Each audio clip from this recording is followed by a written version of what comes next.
جو بڑی مشہور کتاب کے اندر ہے کہ وہ رفاعی آیا تھا حج کرنے، اور اللہ کے رسول علیہ الصلوۃ والسلام کے قبر کے سامنے اس نے قصیدہ پڑھا۔ اس قصیدے میں بھی تھا کہ اللہ کے رسول، مصر سے میں اپنی روح آپ کے پاس سلام کرنے کے لیے بھیجتا تھا، میں آ گیا ہوں، دست مبارک نکالے میں مصافحہ کر لوں۔ چنانچہ اللہ کے رسول علیہ الصلوۃ والسلام کا دست مبارک نکلا، اور 90,000 لوگوں نے اللہ کے رسول علیہ الصلوۃ والسلام کے دست مبارک کی زیارت کی۔ بھلے یہ اس مشہور کتاب میں مگر جھوٹ ہے، سراسر جھوٹ ہے۔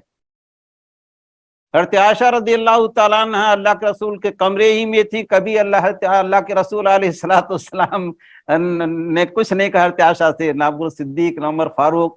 تو یہ جھوٹ ہے کہ کوئی ولی یہ کہے کہ رسول اللہ صلی اللہ علیہ وسلم کے دست مبارک پر ہم نے مصافحہ کیا ہے۔ ہاں، خواب میں ہو سکتا ہے، خواب دیکھا ہو، لیکن خواب کی کوئی حقیقت تو نہیں ہوتی۔